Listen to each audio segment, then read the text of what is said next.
Then we'll get right to it. You have to go back into retirement. You're upsetting too many people. Here's a look at McFarlane Toys, DC Multiverse, Batman Dark Knight Returns, Superman.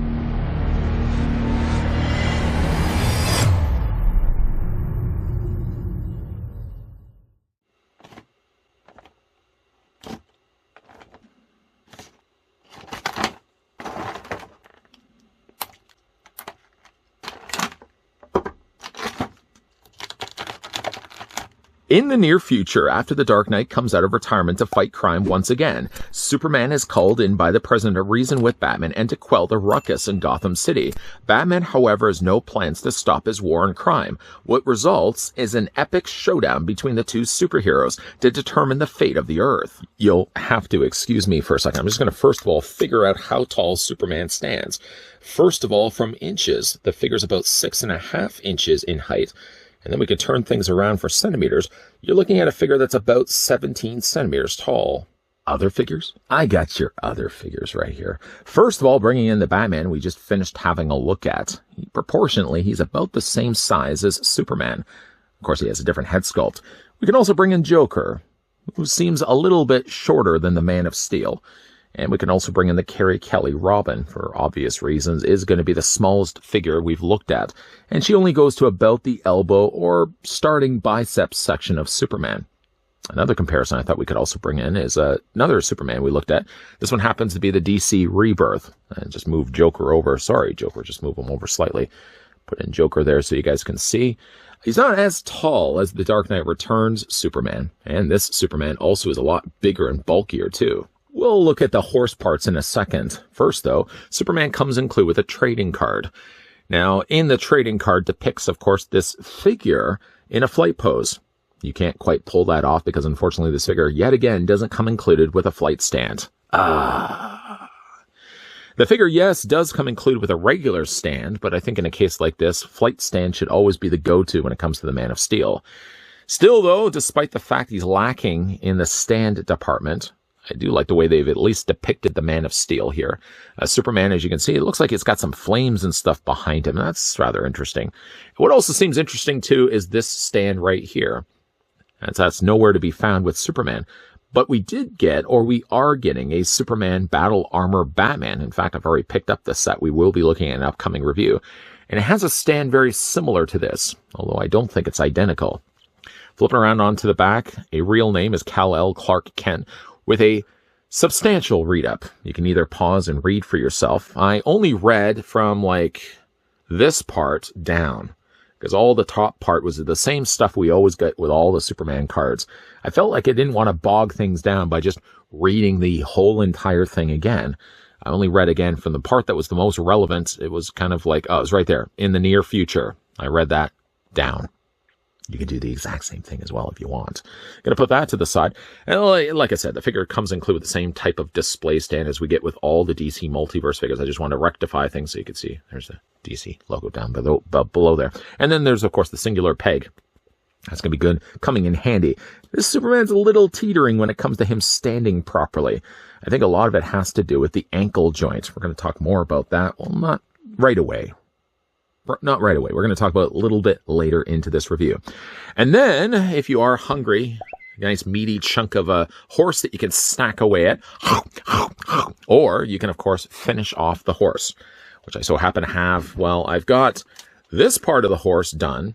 I'm just missing this back end. And before we go ahead and start doing anything with the back hind legs, let's also, of course, put the saddle on.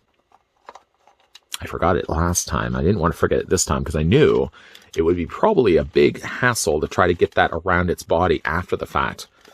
Let's stretch things across its body. It certainly will be nice and tight on the horse's back when the saddle is finally in place. There we go. And then the last thing we will do is take then the back hind legs, making sure, of course, we got them facing the right way. That's facing the right way. Hooves go first, front in the first, and then we're going to go ahead and pop that in place. There's one. And we'll do the exact same thing on the other side. I know it's not the most interesting thing to look at, but there we go. Now we finally have ourselves a finished horse. Now the debated topic, for me at least, is whether I'm going to do this actually in a separate review. I guess there's relevance to have the horse in a separate video. Let me know down below Not that it will really matter, because by then I've already decided for myself whether I'm actually going to do the horse in a separate video. I guess it probably makes some sense. I probably should, as the horse is just as much of a character as Superman. Let's move that to the side now. The accessories also come included with Superman. You get yourself a series does sort of imply that there's going to be a lot of them. So it's one extra pair of hands. He's got some mauling hands. I'm going to spin this around so you can see it from the inside. The hands seem a little jaundice. I keep looking over the camera and then looking through the camera and looking over, and it seems like it's the same color. Looks a little on the yellowish side. Maybe it's just my own eyes. Maybe I got to get my eyes checked. But he does come with some grabbing hands. So, of course, you can take the existing hands. If you didn't want to have Superman necessarily punching things, then, of course, you can detach these hands. Just remove them from the pegs. I don't know why it takes so much longer to do this. Batman had no problem at all. In fact, I had a harder time just trying to keep his hands in place. Go ahead and pop the new hand in for Superman.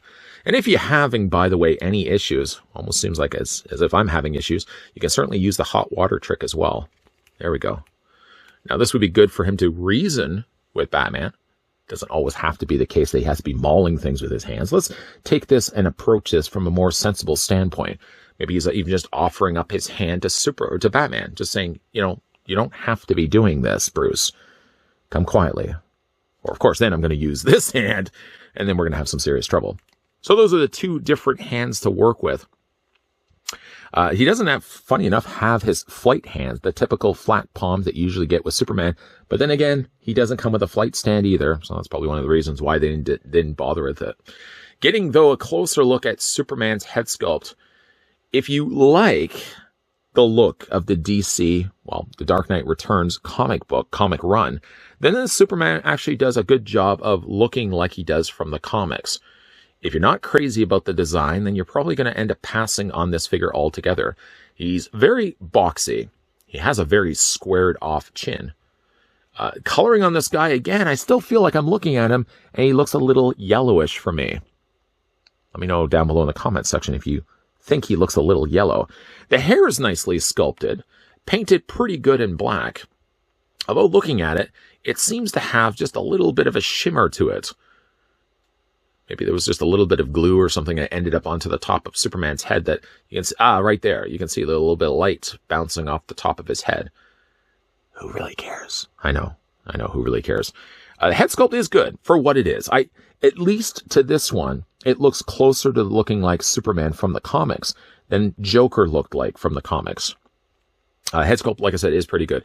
I'm not sure if I like the idea that Superman has his mouth open like this. It looks like he's smelt something strong and foul. You can imagine his smelling abilities being that he's Kryptonian after all. Neck is very broad on this figure, and really everything on this figure is very broad in proportions. One thing about this figure, though, is the way that they've socketed the arms, and we're going to talk about that in a second. You can bring the arms up. That kind of does a better job of hiding it, but it does look like the arms really are separate pieces from the rest of his body. There's no consistent flow with it. I guess really, to be fair, Batman also had the same problem too. But being the fact that his cape stretched a little further across his shoulders, maybe it was a little harder to see right away. Superman's cape, because it's further in, it makes his shoulders seem even more obvious, like they're separate pieces from the rest of his body. I understand, obviously, they would have had to have done this in order to put the articulation points in there, and Superman does have some decent articulation that's not limited or hindered at all by his cape. But it does make like his arms look like they stick a little further out. And it would just be one of those cases, being that he's a muscular chap after all, it would be impossible not to do this the way that they did. I guess they could have really removed this cup joint, something that they consistently put in all of their DC Multiverse figures. Maybe that's the thing that's making his arms look more separated than what they actually are. I do like the emblem. It's more of a simplified looking Superman's logo that he has. And it is raised, so I like the fact that they actually didn't just paint it onto the front of his chest. And even the part that's yellow actually is more sunken in than the sections of the red. He does have the same articulation points as Batman from what I can see. Coloring on his belt is pretty good. I'm going to move his arms up here, so it's probably a little easier to see this for yourself. he has like this weird, darker coloring of yellow that seems just brushed across the front of his belt. It's not as bad on this side, but right here I can see like this streak of a darker yellow. I don't even know why it had to be there in the first place. He has his lower trunks, of course, done in the same coloring as his cape and emblem. The cape is nicely done. It kind of has sort of a fruit roll-up look to it. I don't know if I like the idea that it goes off to the one side, but then curls in on this side. I would have just had, I think, the cape done straight down. I also notice on mine, there's a couple little spots right here. I don't know what they're specifically, whether it's just paint that left off, maybe when it was being done in the factory. There's also a little smudging down below there as well. Stuff that at least I'm not going to see when I'm having the figure on display, because I'm probably not going to be displaying it like this. I'm going to be displaying it like this. He has very large-looking thighs. I mean, continuing the trend of him being a bulkier-looking Superman. And like Batman, it seems like his boots are molded to the rest of his leg, as these are not seeming to be separate pieces. And then, of course, he does have the articulation in his feet.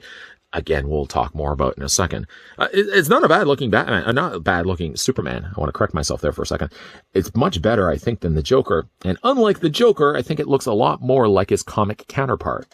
Superman will have the same articulation as the previously looked at Batman. Well, of course, we're still going to run through it anyways. He does have a ball joint, so of course, yeah, you can rotate the head all the way around. You can have the head looking up quite nicely. So if you did have yourself a flight stand, which I'm almost considering using later on when displaying this figure, at least he does have the option to have his head looking up. It's not going to be one of those cases where Superman's flying and not knowing where he's going. You can, of course, have him also looking down, but not as far down as Batman perhaps before.